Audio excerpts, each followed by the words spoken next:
एकाच साम्राज्याची दोन टोकांची गोष्ट. एका बाजूला आहे वैभवाचं, श्रीमंतीचं, कलेचं सर्वोच्च शिखर आणि दुसऱ्या बाजूला आहे पतनाची, विनाशाची सुरुवात. ही कहाणी आहे एका बापाची आणि त्याच्या मुलाची, ज्यांनी मुघल साम्राज्याला घडवलं आणि नंतर अक्षरशः विनाशाच्या दरीत ढकलून दिलं. बरं, ही दोन टोकं म्हणजे नक्की कोण हे समजून घेण्यासाठी आपल्याला थोडं मागे जावं लागेल, मुघल वंशपरंपरेकडे. बघा, अकबर, त्यानंतर जहांगीर, मग आला शहाजहान आणि शेवटी त्याचा मुलगा औरंगजेब. ही सगळीच नावं इतिहासात खूप मोठी आहेत, नाही का?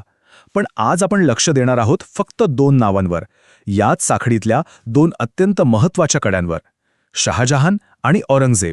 चला तर मग सुरुवात करूया थेट मुघल सत्तेच्या शिखरापासून. तो सुवर्णकाळ. जरा कल्पना करा, एक असा काळ जेव्हा साम्राज्य फक्त पैशाने श्रीमंत नव्हतं, तर कला आणि संस्कृतीने अक्षरशः नाहून निघालं होतं. परमोच्च उंची गाठली होती त्यांनी. हाच तो काळ, तो सुवर्णकाळ. आणि या सुवर्णकाळाचा शिल्पकार होता शहाजहान. त्याच्याच काळात मुघल साम्राज्य वैभवाच्या खऱ्या अर्थाने शिखरावर पोचलं. म्हणजे त्याला फक्त राज्य विस्तारात रस नव्हता, तर कलेबद्दल एक विलक्षण ओढ होती, एक नजर होती. आणि म्हणूनच त्याच्या कारकिर्दीला मुघल कला आणि शिल्पकलेचा सुवर्णकाळ असं म्हटलं जातं. अगदी सार्थ नाव आहे ना. पण ऐका, हा सुवर्णकाळ काही फक्त गोष्टींमध्ये किंवा कागदावर नव्हता. एका माणसाने आपल्या दूरदृष्टीने ह्या वैभवाला दगडात जिवंत केलं. आणि तो माणूस होता, तो निर्माता होता, शहाजहान. शहाजहानने जो वारसा मागे ठेवलाय ना, तो दगडांमध्ये आणि दागिन्यांमध्ये कायमचा अजरामर झाला आहे. ताजमहाल घ्या, दिल्लीचा लाल किल्ला किंवा ते प्रसिद्ध मयूर सिंहासन, या सगळ्या अद्भुत वास्तू त्याच्याच काळात उभ्या राहिल्या आणि आज इतक्या वर्षांनंतरही त्या जगातल्या सर्वोत्तम वास्तूमध्ये गणल्या जातात. अविश्वसनीय आहे हे. आणि या सगळ्यांमध्ये एक नाव असं आहे जे ऐकताच डोळ्यासमोर एक अद्भुत चित्र उभं राहतं, ताजमहाल, जी आजही संपूर्ण जगाला थक्क करून सोडते. ही फक्त एक इमारत नाहीये, हे आहे एका बादशाहने आपल्या पत्नी मुमताजसाठी बनवलेलं प्रेमाचं अजरामर प्रतीक. आणि याचं सौंदर्य इतकं विलक्षण आहे की आज युनेस्कोने सुद्धा याला जागतिक वारसा म्हणून घोषित केलंय. पण विचार करा, ही भव्यता उभी करायला वेळ किती लागला असेल? तब्बल 21 वर्ष. 1-2 नाही, तर तब्बल 21 वर्ष लागली ताजमहाल बांधायला. हजारो कुशल कारिगिरांनी दिवसरात्र एक करून हे स्वप्न सत्यात उतरवलं. पण एक मिनिट, शहाजहान म्हणजे फक्त ताजमहाल आणि कला असं समजू नका. तो फक्त एक कलाप्रेमी शासक नव्हता. त्याच्याच काळात साम्राज्याच्या सीमा वाढल्या, व्यापार थेट युरोपपर्यंत जाऊन पोचला. पोर्तुगीजांसारख्या मोठ्या शक्तीला त्याने हरवलं, अहमदनगर जिंकलं आणि दख्खनमध्ये जमीन मोजणीसारख्या महत्त्वाच्या प्रशासकीय सुधारणाही केल्या. म्हणजे बघा, एकाच वेळी कला आणि सामर्थ्य याचा एक जबरदस्त संगम त्याच्या कारकिर्दीत आपल्याला दिसतो. पण म्हणतात ना, इतिहासात प्रत्येक शिखरानंतर एक उतार असतोच. आणि आता आपण त्याच उताराकडे वळणार आहोत. पाहूया या तळपत्या सुवर्णकाळावर पतनाची गडद सावली कशी पडली. आणि हे पतन घडवून आणलं कोणी? बाहेरच्याने नाही, तर घरातल्याच व्यक्तीने. सत्तेचं हस्तांतरण इतकं क्रूर होतं की शहाजहानचा स्वतःचा मुलगा औरंगजेब याने आपल्या बापालाच जन्मठेपेची शिक्षा देऊन कैलेत टाकलं आणि सत्ता हिसकावून घेतली. आणि बस, इथूनच मुघल साम्राज्याचा सगळा चेहरामोहराच बदलून गेला. औरंगजेब आला आणि सगळं बदललं.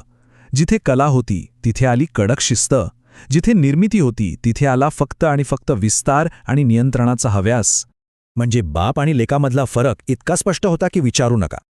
एक होता निर्माता, ज्याला सौंदर्य घडवण्यात रस होता, तर दुसरा होता एक शिस्तप्रिय शासक आणि विजेता, ज्याला फक्त साम्राज्य वाढवायचं होतं.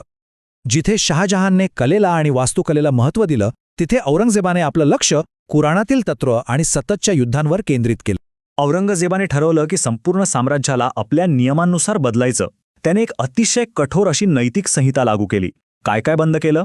सतीप्रथेवर बंदी, संगीताच्या कार्यक्रमांवर बंदी, जुगारावर बंदी, इतकंच काय दारू आणि भांगेवरही बंदी.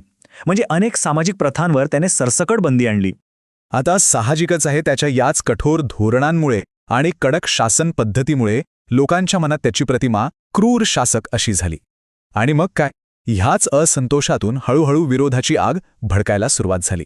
ही आग सगळ्यात आधी उत्तर भारतात पसरली. तिथला विरोध आता फक्त विरोध राहिला नाही, तर तो उघड बंडात बदलला. जाट, सतनामी, बुंदेल आणि शीख या सगळ्या शक्तिशाली गटांनी बंड पुकारलं. आणि प्रकरण इतकं गंभीर झालं की याच काळात शिखांचे 9वे गुरु तेज बहादूर यांची हत्या करण्यात आली. ही झाली उत्तरेकडची गोष्ट. पण दुसरीकडे दक्षिणेत काय परिस्थिती होती? तिथे तर युद्धाचे एक वेगळंच मोहोड उठलं होतं. मराठे, विजापूर, गोळकोंडा या सगळ्यांशी त्याचा न संपणारा संघर्ष सुरू होता. म्हणजे बघा, साम्राज्य वाढवण्याची त्याची जी महत्वाकांक्षा होती ना, तीच आता साम्राज्याला आतून पोखरत होती. आणि आता आपण येतोय कथेच्या निर्णायक टप्प्यावर. ही जी दशकानुदशके चाललेली युद्ध होती, हा जो अविरत संघर्ष होता, कळत नकळतपणे याच गोष्टीने मुघल साम्राज्याच्या पतनाची मजबूत पायाभरणी केली होती. पण या सगळ्या गोंधळात एक प्रश्न उरतोच. इतकी सगळी कारणं होती, पण ती एक कोणती चूक होती? असं कोणतं एक घातक धोरण होतं ज्याने मुघल साम्राज्याच्या नशिबावर शेवटचा शिक्का मारला?